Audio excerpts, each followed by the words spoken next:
Ja sobie takie wymyśliłem porównanie. Gdyby tak ktoś kochał muzykę, bardzo kochał muzykę i zapytał w roku 60: Panie Boże, czy jak będę dorosły, będę mógł mieć adapter, płyty? Pan powiedział: nie, nie będziesz miał. O, to ty jesteś niedobry Bóg. Będziesz miał taśmy magnetofonowe. A gdyby ten w 70 zapytał: Panie Boże, będę miał dużo tych taśm magnetofonowych za 10 lat, nie będziesz miał żadnej. To ty niedobry jesteś. Po 10 latach ma kasety.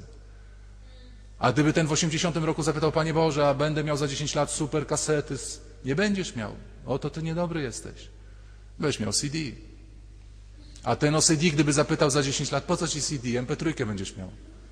Dlaczego Pan Bóg nie powiedział temu w 60 roku, że będzie miał MP3? Bo by powiedział: apages satanas, jakieś MP3, jakieś hasła szatańskie mi tutaj daje.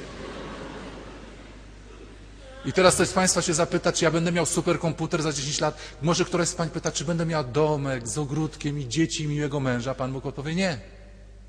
I proszę Państwa, niestety tu się mój przykład kończy, bo ja nie wiem, co to będzie te za 10 lat. To lepsze.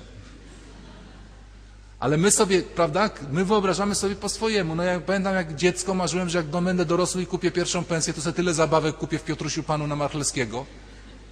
A jak byłem dorosły, to już Marchlewskiego nie było. My sobie tak marzymy. Pan Bóg da coś inaczej.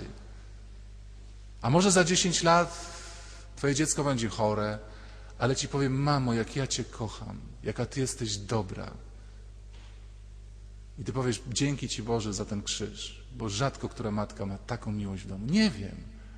Tylko nie planujmy. Nikt nie zaplanował cudu w Kanie Galilejskiej. Nikt nie planował, że to lepsze wino się pojawi. Lepsze wino, naprawdę lepsze wino się pojawi. W naszym życiu też pojawi się lepsze wino.